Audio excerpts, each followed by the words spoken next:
You're listening to Spark TV, where we bring you daily interviews with real women in business at all stages. I'm your host, Danielle Lewis, and I am so grateful to have you here. Amazing, Bec! Welcome to Spark TV. Thanks, Danny. Thanks for having me here. I am very excited to have you here and have a chat. Let's start out by telling everyone who you are and what you do. Okay, so I'm Bec Wakeham.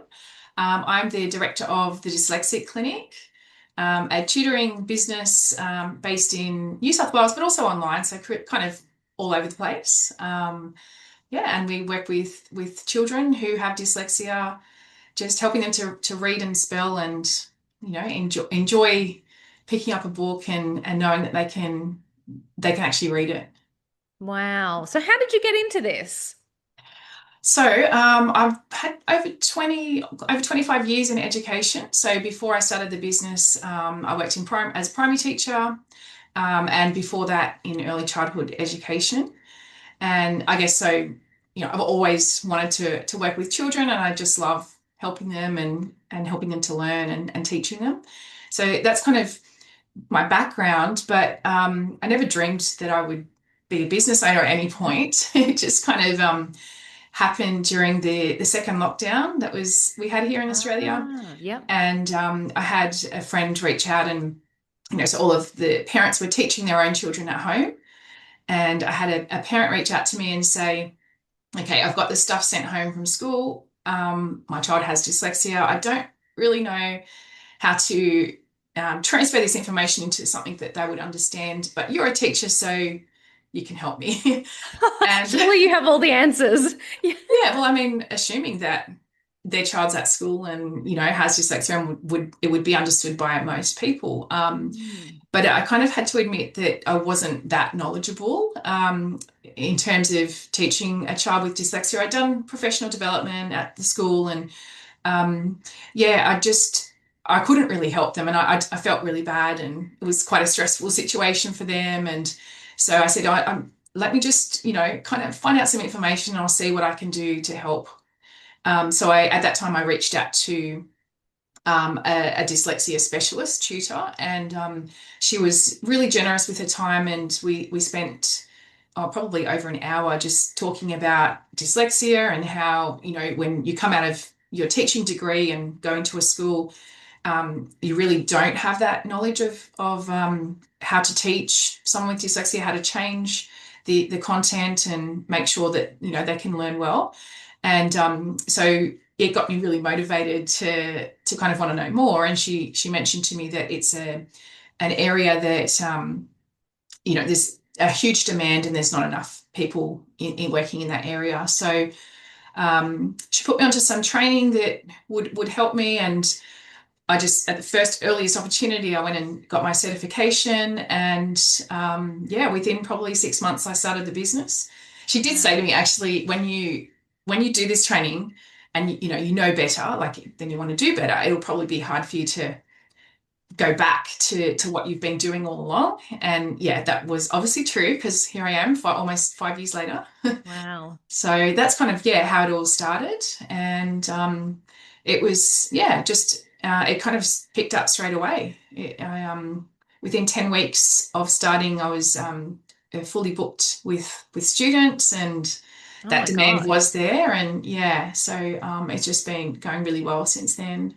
That's incredible. So, for people listening who don't know, what actually is dyslexia? So, what kind of challenges would a child with dyslexia actually have? Yeah, so it's a brain-based difference. I think there's a lot of misconceptions that it's just mixing up the letters B and D and reversing those, and that's Mm. a part, but it's a very small part.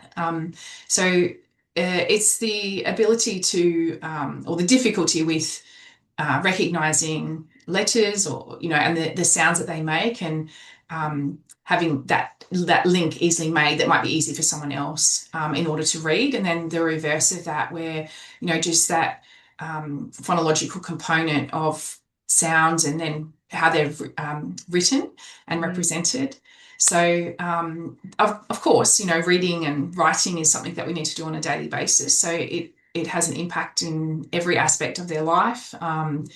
And like I said before, we come out of university not being equipped. That I mean, they're hoping to try to change that, but it should be really. I mean, the statistics for dyslexia is so high that every classroom there would be a child with dyslexia who it may be quite obvious, or they might kind of fall under the radar a little bit.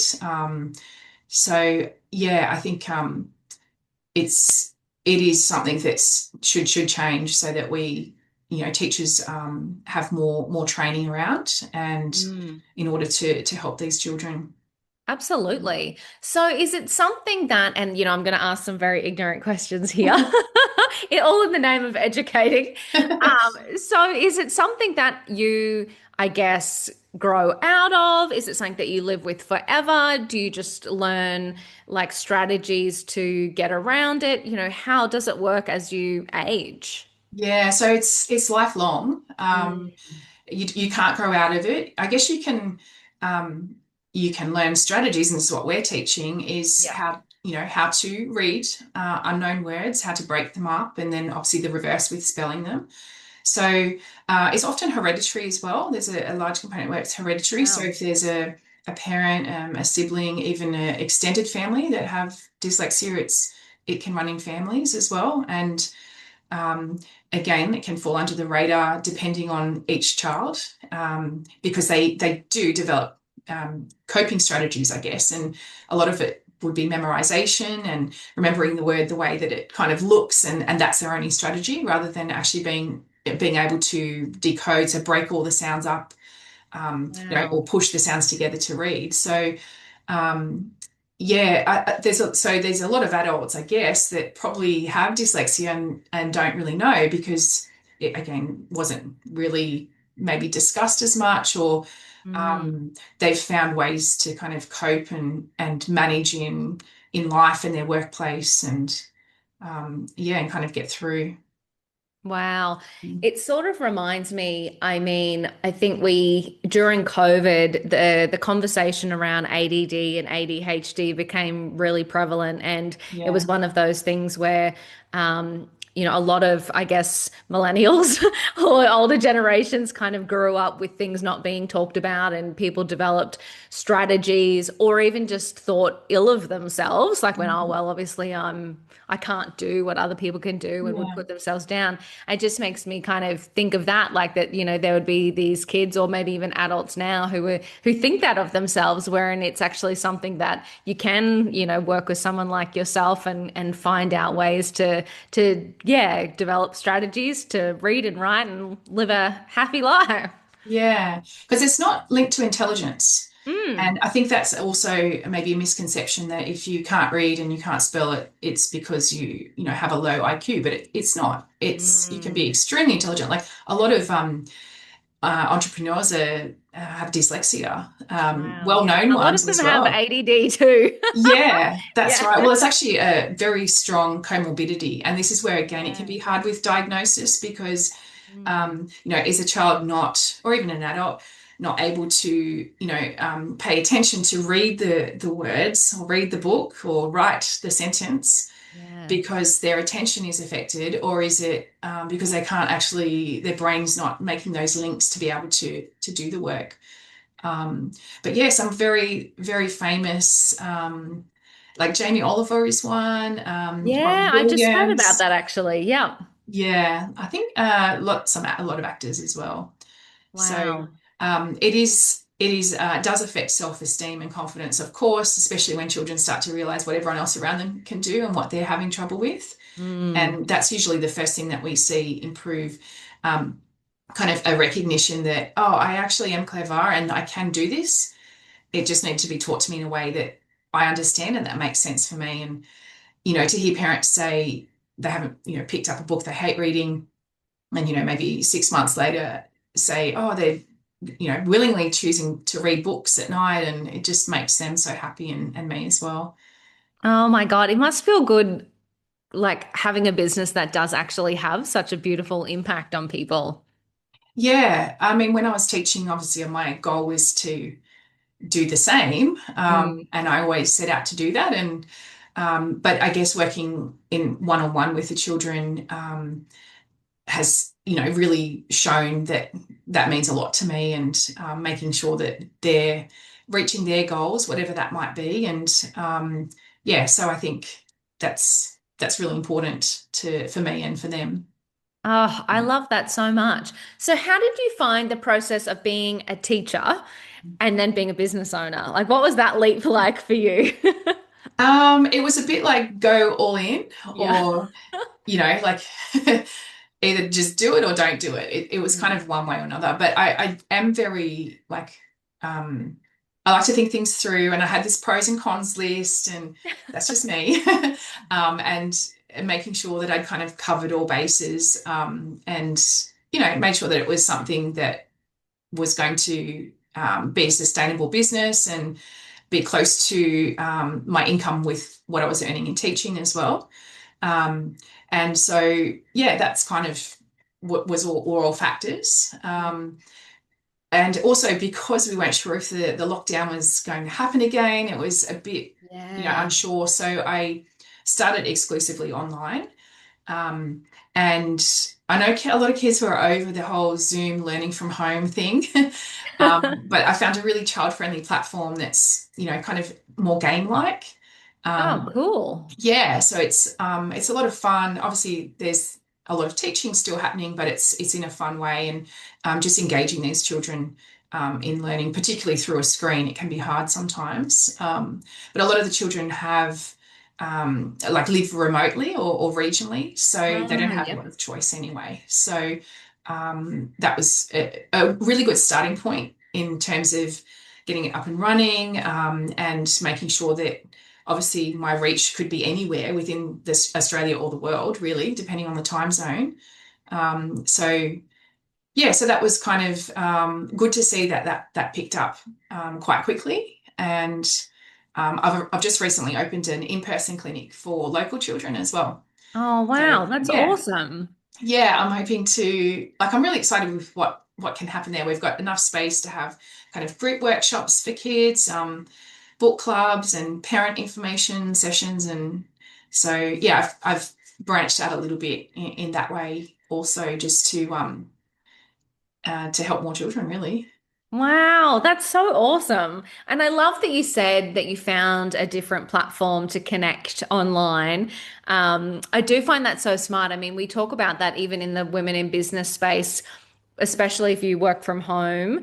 There is a lot of Zoom fatigue and Yeah. laptop fatigue. So I can only imagine children went through the same thing. So I love the idea of, finding tools to, connect with them and deliver the content or engage with them a little bit easier. I think that finding ways that we can do things differently with the constraints we have is really smart. Yeah, that's right. And to have the parents say, "Oh, they seem to be having a lot of fun and they're enjoying it," and most of the time it's the game part of it that they like the Yeah. most. But they still turn out there every week, and they're still, willing to do hard things. So, Sorry, yeah, sometimes we just need to trick ourselves into learning and, developing. yeah, that's right. That doesn't end in adulthood. True. Oh, that is incredible. And so, you mentioned a couple of times that you were able to be booked out quite quickly and the uptake was really quick. How did you actually spread the word about your business in the early days? Oh, so the lady that I was speaking with before I started, she was a wonderful support, and gave me my first students because she had a wait list as well. Ah, Yeah, cool. and pretty much the growth from there has been through um, word of mouth majority of the time with the parents that we work with. Schools, so school teachers will Mm. refer. I'm part of an organisation here in New South Wales that you can be part of a referral database, so that they know that they're only referring parents to tutors that have completed all of the certification and teach in a way that actually is effective and Awesome. science backed. So that's yeah, most of it is like that on my website. Um, I'm I I'm not great with social media, I'll be honest. I just got Facebook really big when I started the business, just because I had to. Mm. Um, so that's part of the reason why I joined the Spark membership, is because I wanted a kind of a fresh set of ideas of how to market with social media, and because again, my background is not in business, and just trying to do everything, I guess, and not no, I mean, I guess at the beginning I thought, I want to tell parents something, so I just write it down and maybe add a nice picture or a video or something like that, and then I put it out there and everyone sees it, and that's just how it happens. But I didn't realize it's so strategic and there's Mm. lots to consider. So that's one thing that I'm not particularly good at. And I hope to improve. So again, more parents can see what we can do, and the programs and products that we have. Yeah, I do love though that, it did start from word of mouth and referrals because I just think that that is such a strong marketing channel when people think you are so amazing that they tell other people. Like, no Instagram post will ever have that power, And so, but I do understand that, especially now that you've got the in person and you can do maybe scale things up a bit and have group workshops and that kind of thing, in like social media will actually become more powerful for you because you'll kind of be able to get that larger reach. But I think Yeah. having that basis of word of mouth and referrals is like so strong. I think sometimes people start the other way around and they're like, I'll put out a post and everyone will see it. And it's like you've kind of in the early days, you put out a post like no one sees it and no one cares. Yeah. So I think starting with word of mouth is actually brilliant. Yeah, no, it's all worked out really well with that. And yeah, we have some particular teachers around Australia who kind of like, like, do I kind of get a cut in this? Because they've made a lot of referrals. But I think that's a testament to them actually, that they're identifying it and knowing what they can do, and then what is beyond them, for a child to get some extra support. So yeah, it's great. Wow. Oh, I love it so much.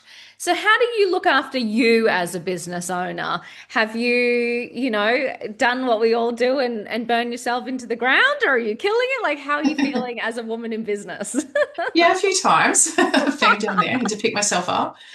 Well, I guess because I'm kind of doing everything, it's all on me, from new inquiries to then enrollments. I've got a wonderful team of tutors that work with me as well, and they work online. And so mentoring them and making sure that, they're providing exactly the same learning experience that I would. And then all the back end stuff, the marketing that I try takes longer than it should, as not as effective. But all the accounting, like all of those things, because it is just me doing it. Yeah. I kind of can't let all the balls drop. So I Mm. guess what I found from the beginning, I guess I was really ambitious at the beginning. Like, this is going to work, and I'm going to do everything I can, and just think of the future and make sure that whatever I was, if it was educational resources I was making, or planning lesson ideas, or even just filing and organizing, online things, just making sure I was thinking of the future, and how that would help me. And so that's been really helpful when I did take on the two ladies, because they, like, everything was there, all the training that they needed, all the resources already there. So yeah, and I kind of think, would Monday morning me appreciate Friday afternoon me, who's finished all the emails and done all the reconciling and closed up, all those loose ends? And the answer is always yes. I Yes. always do appreciate it so much. So I think that's more how I kind of look after myself in business, is just making sure that, I kind of do that little bit extra to think about how it will benefit me and create less stress in the future. And yeah, yeah. I think that that is genius.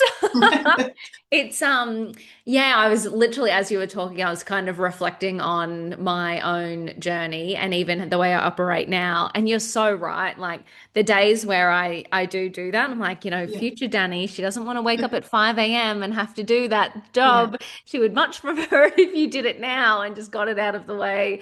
I like that idea of, yeah, always thinking about future you or the future business and, what we can do today to set that up for less stress. yeah, I think sometimes we think avoiding the task today is less stressful, but it's actually the thing that creates more stress in the future. Sometimes just getting things done and being a little bit more organized and systematic is actually the thing that saves our bacon in the future.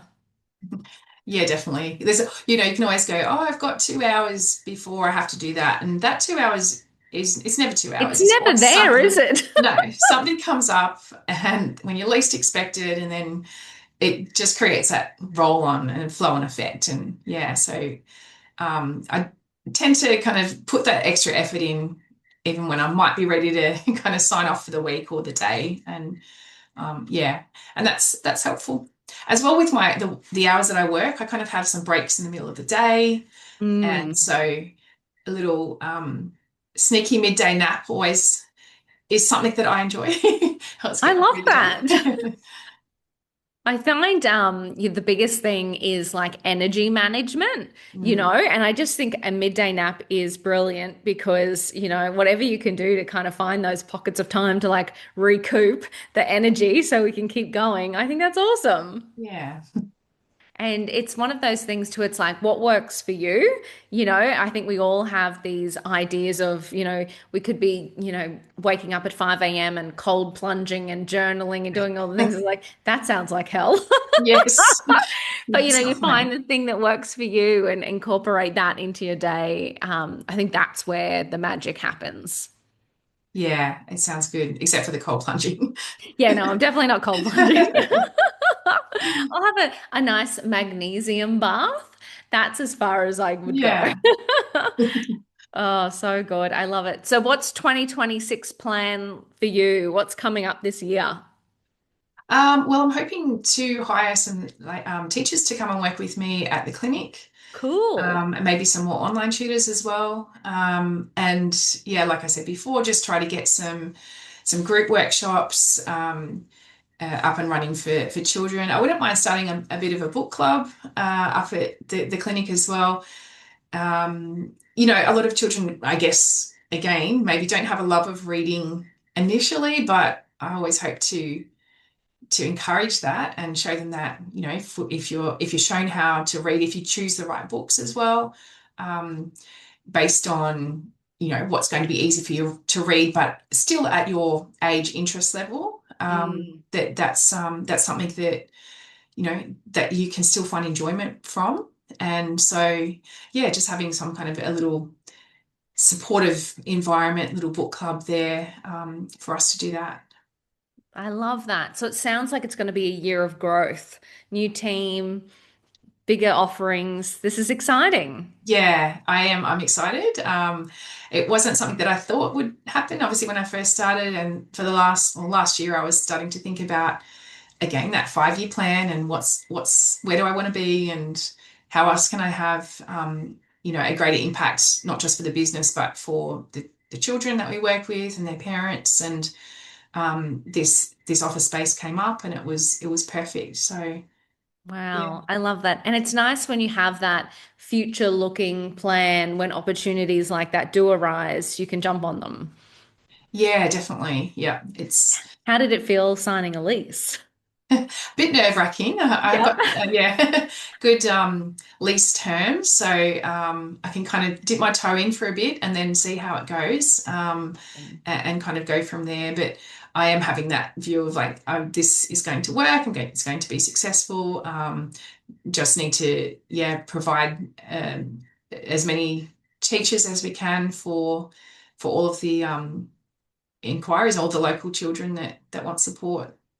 That's so good. And I just love your unwavering belief in yourself and your business. It just makes me so happy. Oh, well, thank you. Because you have to say it wasn't always like that. I think because, when you're a teacher, you get paid no matter what. Like if you're a good teacher or you're not, Mm, you get paid. And I mean, I like to think I was a good teacher, and from all accounts and all feedback, I was. Um, but that's, I guess, one thing that was a bit hard for me yeah. because, it was, oh, this parent is choosing me out of everyone. They're choosing me and they're going to pay me directly. Obviously, I never had money exchange with parents before as a teacher. Mm. And so that was, it just felt like such a responsibility, and obviously my Yeah. reputation's on the line. And so yeah, that was one thing that I found hard moving from being a teacher to into tutoring, was that I guess like I didn't know then, but I guess it's probably like imposter syndrome maybe, where I felt that it was, is this going to work? And am I, saying I can do all the things that I've told them that I can? And then not only that, not just for the parents, it's more for the kids. These kids are turning up, like what's she going to do that's different to everyone else that has worked Yeah. with me? And but they turn up and then have this hope. Obviously, there's hope there because they're there wanting to listen and learn. And that I just was like, I don't want to let them down. And so, it was, yeah, there was that motivation to make sure that I just did my best. And I guess knowing that everything that I did was, I was putting my best in, and that I wasn't taking any shortcuts or anything. So yeah, it made it um, a little bit easier to deal with that for initial phase there.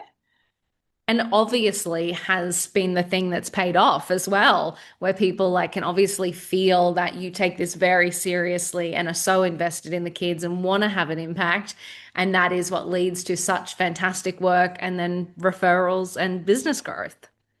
Yeah, I'm really happy with all of the results that we get for children, and obviously, the more that you do it, the more testimonials you get, and even just the observations that you make, and can then share that with other parents because who are calling you up for the first time. Maybe their child's just had a Mm. diagnosis, and um, wanting to know that there is some support there, and to hear lots of positive stories, and I guess that someone understands what will help is really important to them.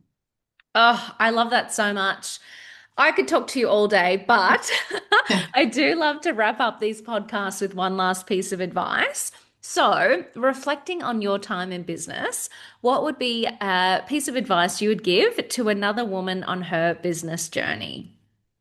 Well, like I said before, I do like to have everything lined up and make sure that I'm prepared and feel confident to start, I guess, but there kind of comes a time where it's like it's a very fine line between being prepared and confident and ready to start and organized and procrastination.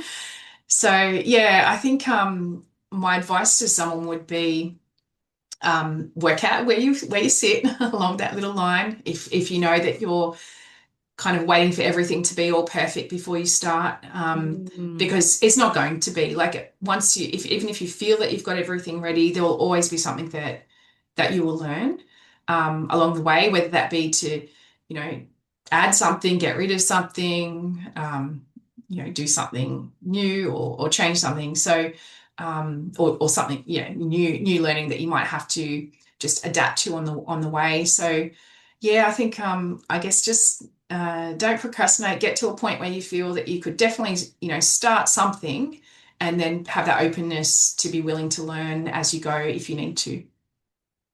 Oh, I love it so much. Beck, you are absolutely incredible. Thank you so much for sharing your time and your wisdom and your journey with the Spark community. Oh, thanks, Danny. Thanks for having me.